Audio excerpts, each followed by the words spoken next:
안녕하세요. 여러분들이 제일 잘 아는 간호사, 미국 간호사 김리입니다. 인스타그램으로 문의 주신 건데요. 선생님, 이런 질문이 어떨지 모르겠지만 뉴욕 간호사로 일하면서 한 사람이 벌어서 남편과 아이 1명 이렇게 세 가족이 현실적으로 생활이 가능할까요?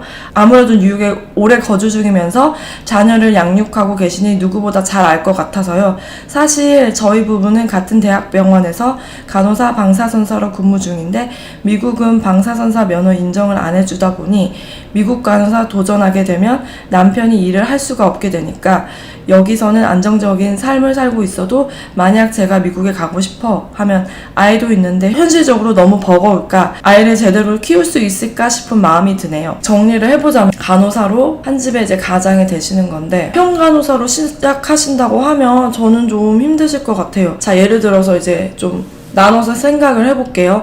아기가 지금 몇 살인지 모르겠지만 만약에 애가 취약 전이다. 취약 전이면 데이케어에 집어넣으면 되니까 거기서 영어 배우거든요.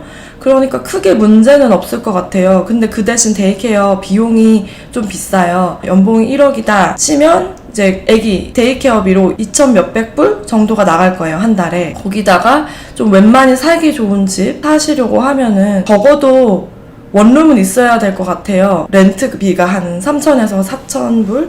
좋은 집 들어가면 한 5,000불 나가실 거예요. 그러면 그게 너무 부담스러워요. 저는 현실적으로 좀 힘들 것 같아요. 그래서 사이드 잡을 좀 하신다거나 아니면 남편분이 빨리 좀 구직 활동을 하셔가지고 보태주지 않으시면 힘들어요. 남편도 이제 같이 결혼하면 우리가 한 가족이잖아요. 하나의 팀이에요. 그러면은 그 재정적인 부분을 저는 남편분도 꼭 보태야 된다고 생각을 하거든요. 아니면 그런 방법도 있어요. 간호사분이 오셔가지고 일을 하시는데 데이케어 대신 남편분이 직장을 준비하면서 아이를 보는데 그게 과연 이렇게 쉬울까요? 아이를 보면서 구직 활동하고 공부하고 한다는 게 어려워요. 어렵지만 해야 되면은 해야 되는 상황에 놓이면 할 수밖에 없잖아요. 그렇게 하시는 방법도 있는데 그거가 힘들 것 같아요. 그래서 미국행을 결정하셨으면 남편분도 확실하게 벌이가 가능한 거를 딱 다져놓고 같이 오셨으면 좋겠어요. 여자분만 혼자 그렇게 열심히 하시고 남편분은 직업이 없고 그럼 남편은 어떻게 할 건데? 같이 일해야 되잖아요. 평생 일 안 할 거 아니잖아요. 방사선사 아니더라도 다른 거 준비할 거 뭐 하셔가지고 빨리 돈 벌 수 있는 거. 그렇다고 뭐 맥도날드 가서 알바를 하시라 남편분이 그런 것도 아니고 좀 단기간에 고소득으로 이윤을 창출할 수 있으면서 또 미래도 유망한 그런 직업이 있는지 찾아보셔야 될 것 같아요. 굳이 전문직 아니라도 예를 들어서 전 이거 그냥 갑자기 생각한 건데 만약에 오셔가지고 한국인 상대로 부동산 중개업자 그런 거를 하신다고 해도 자격증 같은 거 따셔야 되고 공부 좀 하셔야 되거든요. 그걸 만약에 한국에서 준비해서 오실 수 있다면 자격 조건이 제가 어떻게 되는지는 모르겠어요. 그게 뭐 미국에서 학위가 있어야 되고 그런 거 잘 모르겠거든요. 수입이 두 분 다 있으셔야 돼요. 그래서 만약에 간호사로 한 1억이 들어오고 그 다음에 남편이 또 한 1억이 들어와요. 그러면 한 초반에 2, 3년, 5년까지 버티기에는 괜찮아요. 근데 5년 버티는 과정에서 아이가 너무 예뻐. 그래서 아이가 한 명 더 생길 수도 있어요. 그러면 또 이야기가 달라지죠. 교육비가 좀 더 들어가니까. 근데 또 좀 쉬워지는 부분은 아이가 또 공립학교를 들어가잖아요. 그러면 그 2,000 몇백 불? 거의 한 300만 원 들어가는 그 돈이 없어져요. 공립학교는 무료잖아요. 잘 찾아보셔가지고 좋은 공립학교에 아이가 입학을 한다면 그 돈이 없어지니까 또 그때 잠깐 이제 좀 편해지는데 그때 또 아이가 생긴다면 또 2,000불이 또 나가니까 첫째가 윌리엄이 공립학교 유치원에 들어갔고 둘째가 나왔어요. 그래서 지금 둘째는 어린이집에 다니고 있는데 어린이집 돈을 많이 내고 있고 첫째는 돈을 안 내고 공립학교에 다니고 있어요. 그런 식으로 오버랩을 하시면서 아이 둘을 키우신다면 괜찮을 것 같아요. 그 수준에서 머무르지 마시고 어차피 더 좋은 환경을 위해서 미국을 오셨으니까 남편분이랑 같이 노력하셔서 연봉을 한 3억, 5억까지 같이 이제 끌어올리셔서 좀 편안한 생활을 하고 성공한 생활을 할 수 있는 그거를 끊임없이 계획을 하시고 실행에 옮기셨으면 좋겠어요. 한국에 있어도 똑같아요.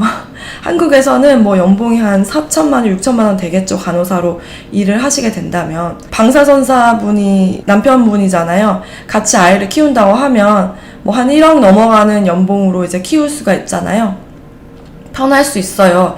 그렇지만 애한테 이제 영어 유치원 들어가고 또 다른 학원 들어가고 그런 돈 치면 어차피 한국에서도 빠듯해요. 그 대신 미국 오시면 100% 애들 영어 환경에 노출이 되고 또 좋은 친구들과 어울릴 수 있는 기회가 있을 수도 있잖아요. 막상 또 미국에 오시면 그런 환경에 놓여 있으니까 남편분이랑 서로 의지하면서 발전할 수 있는 기회가 되실 수도 있어요. 저의 의견을 좀 드리고 싶은 게 그렇게 해서 미국에서 사셨잖아요.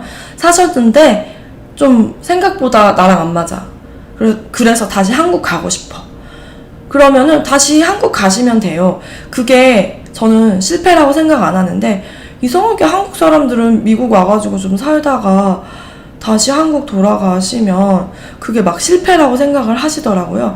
근데 그거 실패 아니에요. 미국 오셔가지고 좋은 경험 하셨고 좋은 거 많이 배웠고 내가 진짜 책으로만 본 그런 경험 아니고 미국에서 돈 들여서 이런 경험을 남편이랑 했고 우리는 더 이제 가족으로서 단단해질 수 있는 기회를 가졌고 이 경험을 바탕으로 한국 가서 더 잘 살 수 있고 더 재정적인 부분에 집중할 수 있고 자기 발전의 기회랑 사업의 기회 뭐 그런 거로 이제 더 성공할 수 있는 가족이 되는 하나의 과정을 밟았다고 생각을 하셨으면 좋겠지 실패해서 한국 돌아간다고 생각하지 마세요. 저는 지금도 그렇게 생각하고 있어요. 만약에 제가 여기서 계속 일을 하다가 저는 이제 한국 돌아가고 싶다 하면 한국에서 좀 살아볼까 이런 느낌으로 가는 거지. 내가 미국에서 실패를 해서 한국에서 간다, 한국에 다시 돌아간다 이런 느낌으로 안 가셨으면 좋겠고 저는 그렇게 생각하지 않아요. 남이 뭐 어떻게 생각하든지 말든지. 안 그런가요? 그렇게 생각하지 마세요. 남이 뭐 실패라고 하든지 말든지 너 미국에 갔다가 그래도 한국이 제일 좋지 그래서 한국 온 거지 결국에 실패해서 한국 왔지 하면 아니 그냥 나 언제 미국에 다시 돌아갈지도 몰라. 일단 한국이 좀 그립고 한국 음식이 좋고 한국 문화랑 사람들 친구도 그리워서 잠깐 왔는데 모르겠어. 내가 또 미국이 좋으면 또 갈 수도 있지. 아무래도 애들 교육도 좀 영어 같은 것도 공립학교 가면 공짜로 키울 수도 있는 거니까 난 그렇게 생각해. 해서 좀 당당하게 넘어가세요. 그리고 그게 왜 실패지? 저는 아직도 그게 이해가 안 가요. 실패 아니에요. 다른 사람보다 더 큰 도전할 만한 가치가 있는 경험을 하신 거예요. 예쁘게 포장하면 그렇게 될 수도 있지만 그게 정말 사실이에요. 그렇게 생각하셨으면 좋겠고 그런 마음가짐 한국에 있으시더라도 그렇게 생각하셨으면 좋겠어요. 한국에서 내가 뭐 똑같아요. 한국에서 내가 뭐를 도전했어요. 근데 그게 잘 안 됐어. 그럼 그게 실패인가요? 아니죠. 그냥 과정에서 비록 내가 자격증을 못 땄지만 좋은 경험을 했고 이 경험을 통해서 다른 거를 또 도전할 수 있는 그런 힘을 얻었고 그래서 나는 더 잘 할 수 있을 거야. 아무리 뭐 좋은 말을 갖다 붙여도 자기가 직접 경험하고 도전하는 것보다 더 좋은 건 없는 것 같아요. 그게 다 고스란히 저한테 남는 거니까요. 그 경험이 자기가 한 경험 중에서 실패라는 건 없는 것 같아요. 그냥 그 새로운 거를 함으로써 경험이 남는 거지 게임으로 치면 내 레벨이 좀 상승한 거지 실패는 아니에요. 왜 그 게임 캐릭터가 죽었나요? 새로운 캐릭터로 다시 부활해서 해야 되나요? 그거 아니잖아요. 인생도 똑같아요. 그래서 너무 심각하게도 생각하지 않으셨으면 좋겠고 어떤 부분에서는 BSN 과정이 미국 간호사로서 꼭 필요한 것이 됐다고 들었어요. 한국방통대학 편입 과정이 미국에서 4년제로 확실히 인정받을 수 있는지 여부 궁금합니다. 돼요. BSN이라는 게 있으면은 확실하게 돼요. 제가 어떻게 했는지 말씀드리면 좀 도움이 되실 것 같아요. 저는 전문 학사로 미국을 와요. 온 다음에 병원 취업이 조금 힘들 수도 있지만 간호사로 취직을 해요. 취직하자마자 학교를 BSN을 하는 거를 전 알아봤어요. 펜 스테이트 유니버시티라고 한국에서 온 간호사들 중에 연세대학생들이 많이 가는 학교가 펜 스테이트라고 제가 알아보니까 나오더라고요. 그래서 그 학교를 저는 온라인으로 하는 거를 신청을 했는데 어떤 어려움이 있었냐면은 펜 스테이트에서 제가 나온 전문대학교에 크레딧을 인정을 하나도 안 해준 거예요. 그래서 저는 그 학교를 4년제를 다 다녔어요. 한 2년 반 만에 4년제를 학사를 다 다녔어요. 미국에서 온라인 강의로 학사를 딸 수 있는 학교를 보면 자기가 한국에서 나온 학교의 크레딧을 인정해주는 학교가 있어요. 예를 들어서 뭐 성인 간호학을 했어. 한국에서 했잖아요. 그거를 미국에서 인정을 해주면 학교를 미국 학교 4년을 다닐 거 중에 이제 깎아지는 거예요. 그래서 이것저것 성인 간호학, 기본 간호학, 뭐 무슨 간호 실기 뭐 이런 거를 이제 크레딧을 학교에서 인정을 해준다면 그게 많이 이제 깎여서 학사를 4년을 다녀야 될 거를 이제 한 뭐 1년 반? 그렇게 졸업할 수 있게 돼요. 그런 학교가 있어요. 그런 것도 알아보시면 좋아요. 선생님, 지금 병원 입사 대기 중입니다. 10월, 11월 입사 예정인데 지금 시점에 어떤 걸 하면 좋을까요?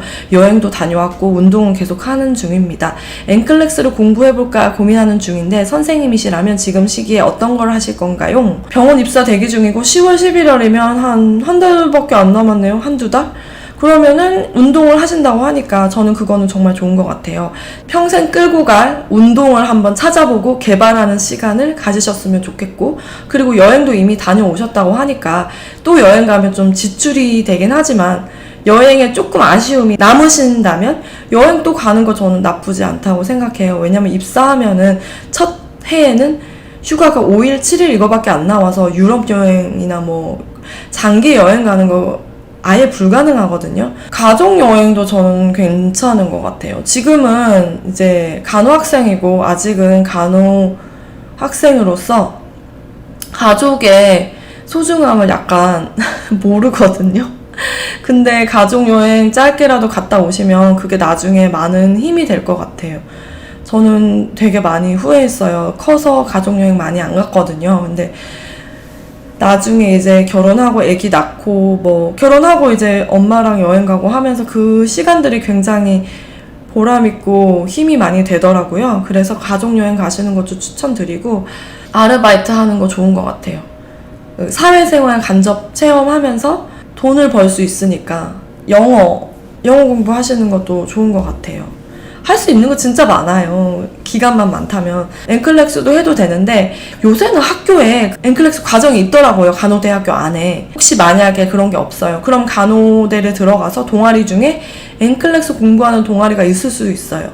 그럼 거기에 가입하셔서 공부를 같이 친구들이랑 하실 수도 있고요. 그러니까 너무 조바심 내지 않으셔도 되고, 만약에 간호대에서 엔클렉스 과정도 없고 또 동아리에 엔클렉스 과정도 없어. 그러면 자기가 좀 만들어서 하시면은 일석이조 아닌가요? 간호대 생활하면서 엔클렉스 과정을 같이 공부할 수 있으니까 그런 것도 좋을 것 같고요. 또 뭐 연애도 해보시고 데이트, 미팅 이런 것도 좀 하시는 것도 좋을 것 같고, 제가 말씀드리는 거에 요점은 그냥 하시고 싶은 거 마음껏 다 해보셨으면 좋겠어요. 미국 병원 사회생활 팁 좀 알려주세요. 한국에서는 후배니까 당연히 해야 하고 선배니까 그냥 넘어가는 게 있잖아요. 미국에서는 굳이? 이런 거나 문화 차이 궁금해요. 미국에서 신규 간호사로 입사를 하면 한국처럼 신규로서 이것저것 다 하려고 안 해도 돼요. 저는 한국 신규 간호사 신드롬이 좀 있어가지고, 그게 뭐냐면 네 선생님 제가 하겠습니다.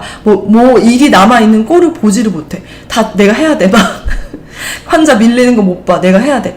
그랬는데 그러지 않으셔도 되고, 자기 딱 맡은 주어진 일만 하기에도 바쁘고 또 그것만 한다고 뭐라 하는 사람도 없고 부탁하면 부탁한 거 들어주면 되니까. 그리고 신규로서 좀 힘들잖아요. 그러면은 부탁하세요. 물어보세요. 아무도 뭐라 안 해요.